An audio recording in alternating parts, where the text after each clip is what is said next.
आइए मेरे प्यारे स्टूडेंट्स, आज हम लोग जो प्रीवियस ईयर केमिस्ट्री का जो बिलियन टॉपिक का चल रहा था क्वेश्चन, जो हम शुरू किए थे 2009 से लेकर 2026 तक, जिसमें हम लोग आज अभी तक जो हम लोग क्वेश्चन को बिलियन टॉपिक का जो प्रीवियस ईयर का है उस न्यूमेरिकल को जो पूछा गया है, हम लोग 2009 से लेकर 2019 तक में जो भी क्वेश्चन पूछा गया है आज तक, वो हम लोग, चाहे वह ऑब्जेक्टिव में पूछा गया हो न्यूमेरिकल, चाहे वह सब्जेक्टिव में पूछा गया हो न्यूमेरिकल, हम लोग सॉल्व कर चुके हैं। ठीक है, सॉल्व कर चुके हैं और जो बाकी है आज हम लोग सॉल्व कर लेते हैं। उसके बाद 2020 से 2025-26, ध्यान रखिए 2025-26 तक जो भी क्वेश्चन पूछा गया है इसके बाद हम सॉल्व कराएंगे। क्यों? क्योंकि इसके बाद जो पैटर्न था वह जो ऑब्जेक्टिव का पैटर्न था, सब्जेक्टिव का तो पैटर्न वही रहा कि 20 क्वेश्चन में से 10 बनाना है और 2 नंबर में, और 5 नंबर वाला जो 6 क्वेश्चन था उनमें 3 बनाना है। वो तो सब्जेक्टिव का तो पैटर्न वही रहा, लेकिन ऑब्जेक्टिव का पैटर्न 20 के बाद क्या रहा, बदल गया। जहाँ 38 क्वेश्चन पूछता था उनमें 35 बनाना था, तो अब हो गया है कि 70 क्वेश्चन ऑब्जेक्टिव रहेंगे जिसमें 35 बनाना है। ठीक है, तो उसके हिसाब से 2020 से 2025-26 तक पूछे क्वेश्चन को हम ऑब्जेक्टिव में पूछा गया हो या सब्जेक्टिव में पूछा गया हो, न्यूमेरिकल को बिलियन से हम लोग सॉल्व करेंगे। ठीक है, आइए आज हम लोग कुछ क्वेश्चन जो 2009 से 2019 तक पूछे गए क्वेश्चन है, वह चाहे ऑब्जेक्टिव में हो चाहे सब्जेक्टिव में हो, ठीक है, न्यूमेरिकल को हम सॉल्व करते हैं। जिसमें पहला क्वेश्चन हम लोग लिखते हैं, जिसमें हम पहला क्वेश्चन लेते हैं, किसी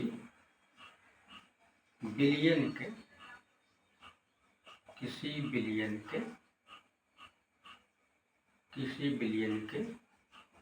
200 मिलीलीटर में 20 ग्राम NaOH घुला हुआ है, बिलियन की मोलरता क्या है। ये जो क्वेश्चन पूछा गया था ऑब्जेक्टिव में पूछा गया था, ऑब्जेक्टिव में पूछा गया क्वेश्चन है और जो रिपीटेड है 2013 में भी क्वेश्चन आया था और 2015 में भी क्वेश्चन है। तो आप से बहुत से स्टूडेंट सोचेंगे कि सर 2013 में 2015 में क्या 2026-27 में भी आएगा। तो इसी के बेस पर जो क्वेश्चन अभी 70 क्वेश्चन पूछ रहा है, इसी के बेस पर वो पूछता है। ठीक है, तो इसी का आधार मानकर हम लोग क्वेश्चन को क्या करेंगे, तैयारी करेंगे, क्योंकि प्रीवियस ईयर मोस्ट इम्पोर्टेंट होता है पैटर्न को समझने में। ठीक है, कि कैसे बिहार बोर्ड अपना क्वेश्चन को क्या कर रही है, फ्रेमिंग कर रही है, पूछ रही है। तो आइए, बहुत आसान क्वेश्चन है। ठीक है, आप आराम से बना सकते हैं कि किसी बिलियन के 200 मिलीलीटर में 20 ग्राम NaOH घुला हुआ है, तो बिलियन की मोलरता क्या है। तो आइए, सबसे पहले जो दिया है लिखेंगे, इसमें आपका विलेय कौन हो जाएगा, जो घुलता है, कौन घुला हुआ है, NaOH, जिसको कास्टिक सोडा कहा जाता है।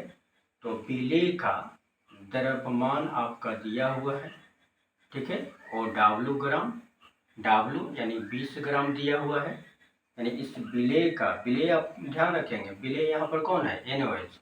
तो विलेय का अनुभार कितना हो जाएगा, तो विलेय का अनुभार, जिसको हम लोग कैपिटल M से लिख दे रहे हैं या कैपिटल W ले लेते हैं, इसको कंफ्यूज ना हो, तो कैपिटल M से मोलरता को सूचित किया जाता है। तो NaOH का कितना होता है अनुभार, 40 ग्राम। ठीक है, अब इसमें बताने वाली बात नहीं, ये सब बेसिक चीज़ है अनुभार निकालना। तो हम लोग विलेय का क्या करेंगे, विलेय का मोल निकालेंगे। तो विलेय का मोल बराबर क्या होता है, विलेय का घुला हुआ भार। तो विलेय का घुला हुआ भार कितना है, 20 ग्राम, और विलेय का अनुभार कितना है, 40 ग्राम। तो इसको सॉल्व करेंगे तो कितना आएगा, यानी कि 1/2 मोल आएगा। 1/2 मोल को हम क्या लिख सकते हैं, 0.5 मोल। ठीक है, मोल निकल गया। विलियन का आयतन आपको पता है, विलयन का आयतन आपको पता है, विलयन का आयतन भी कितना दिया हुआ है 200 मिलीलीटर। तो 200 मिलीलीटर को लीटर में बदलेंगे तो क्या होगा 200/1000 हो जाएगा। ठीक है, काटेंगे कट करेंगे तो क्या हो जाएगा आपको 1/5 आ जाएगा। 1/5 जो 2 जीरो से 2 कट गया है तो 1/5 लीटर आया। तो मोलरता क्या होता है, मोलरता को कैपिटल एम से डिनोट किया जाता है, इसलिए हम यहाँ कैपिटल डाल इसके ताकि आप कंफ्यूज न करें। तो मोलरता बराबर होता है N/V, विलेय के मोलों की संख्या बटे विलयन का आयतन लीटर में। तो ऑलरेडी लीटर में निकाल चुके हैं, तो देखिए तो 1/2 मोल हो गया और आयतन कितना आया 1/5 लीटर। तो आपको पता है कि ऊपर नीचे क्रॉस करेंगे तो 5 बाई क्या हो जाएगा 2 हो जाएगा, ये हो जाएगा मोल पर लीटर। जिसको सॉल्व करेंगे कितना आएगा तो 2 2 जब 4 यानी 1 आया, पॉइंट देंगे 2 5 जब 10 यानी कि 2.5 मोल पर लीटर आपका इसका आंसर आएगा। ये 2013 में भी पूछा है, 2015 में भी, तो इसलिए क्वेश्चन को हम क्या कर दिए सॉल्व कर लिए। आइए ये क्वेश्चन आप अच्छे से इसको समझ के उतार लेंगे, अब बहुत आसान क्वेश्चन है आपके लिए। ठीक है, आइए इसके बाद हम लोग आगे तो क्वेश्चन पर चलते हैं, अगला क्वेश्चन सॉल्व करते हैं। ठीक है, देख लिए, उतार लीजिएगा पॉज करके इसको। चलिए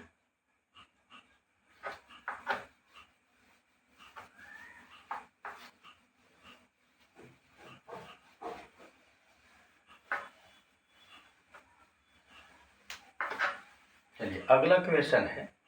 ठीक है, ये भी आपका ऑब्जेक्टिव में ही पूछा हुआ है। ठीक है, कि आपका पूछा हुआ है कि 234.2 ग्राम चीनी 234.2 ग्राम चीनी के घोल में, चीनी के घोल में 34.2 ग्राम 2 ग्राम चीनी है, 2 ग्राम चीनी है। ठीक है, कह रहा कि घोल का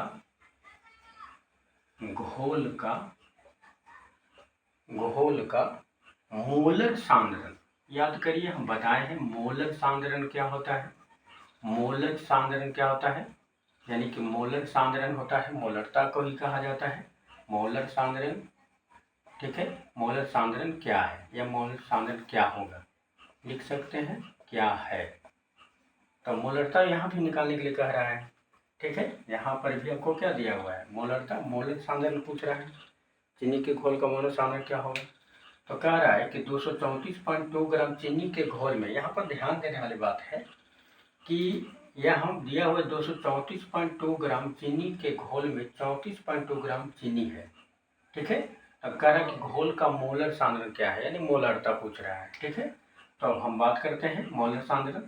लेकिन यहाँ पर अगर देखा जाए कि मोलर सांद्रण दिया है, यहाँ पर इसको देना चाहिए था मोलर सांद्रण। क्यों, क्योंकि देखिए यहाँ पर दिया हुआ 234.2 ग्राम चीनी के घोल में 34.2 ग्राम चीनी घुला हुआ है। ठीक है, तो इसको देना चाहिए था मोलर, जबकि दिया क्या है मोलर। ठीक है, तो हम मोलर निकालेंगे, क्योंकि इसे अगर इस तरह से दिया हुआ है तो यहाँ पर तो हमको आयतन है नहीं पता, क्योंकि कह रहा है कि 234.2 ग्राम चीनी के घोल है, टोटल आपका घोल का द्रव्यमान दिया हुआ है।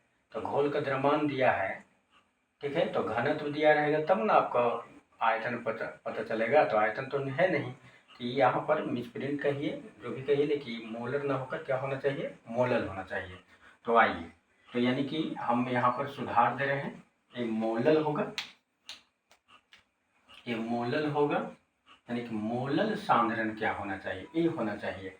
क्योंकि मोलर अगर पूछेगा, ध्यान दीजिए बात को मैं क्या कहना चाह रहा हूँ कि 234.2 ग्राम चीनी के घोल में 34.2 ग्राम चीनी है, यानी कि पूरे घोल का ही द्रव्यमान दिया हुआ है, घोल का। ठीक है, तो ये घोल का द्रव्यमान जब दिया हुआ है 34.2 ग्राम चीनी घोला हुआ है।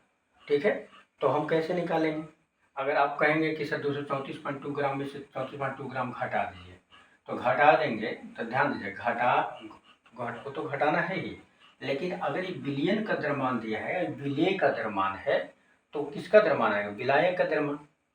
और हमको मोलरता में क्या होता है बिलियन का आयतन चाहिए, आयतन के लिए तो घनत्व चाहिए। तो आइए ध्यान से समझिएगा, यानी कि यहाँ बिले चीनी है, तो बिले का द्रव्यमान कितना है 34.2 ग्राम बिले का। बिलियन का द्रव्यमान कितना है, बिलियन का द्रव्यमान कितना है 234.2 ग्राम बिलियन का है, बिले का।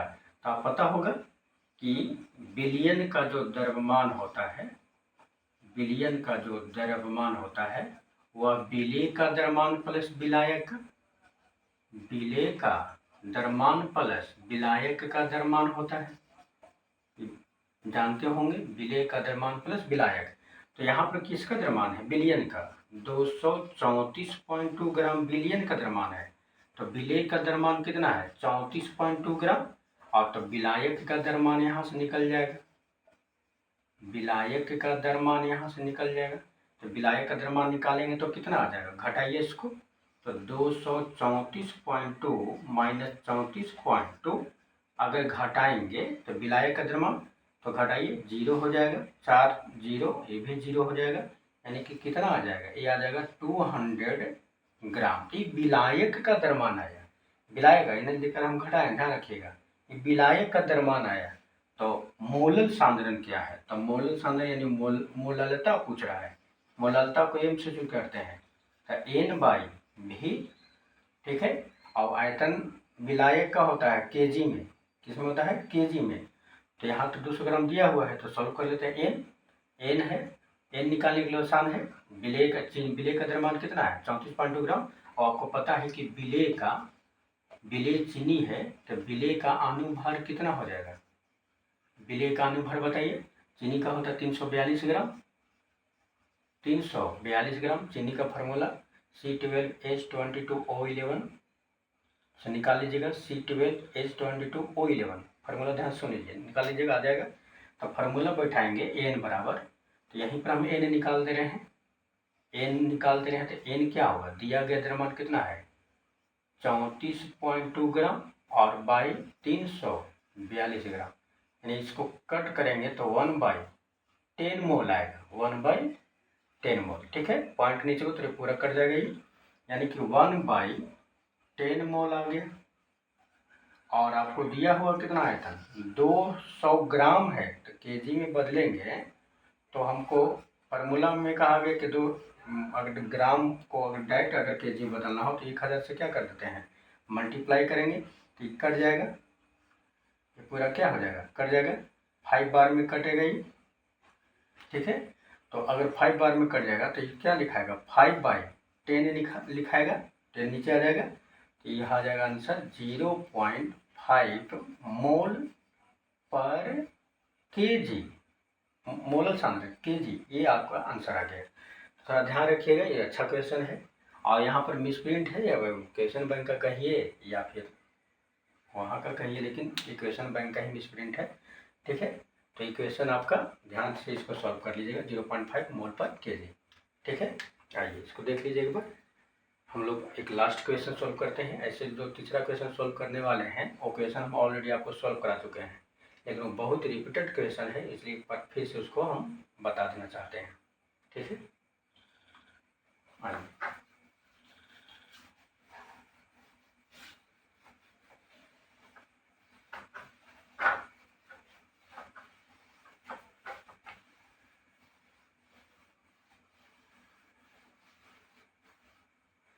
अब यहाँ पर बात आती है क्वेश्चन नंबर तीसरा। देखिए क्वेश्चन नंबर थर्ड क्या कहता है कि 5% यूरिया, 5% यूरिया घोल का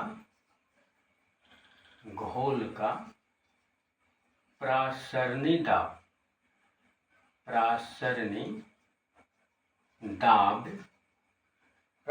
दाब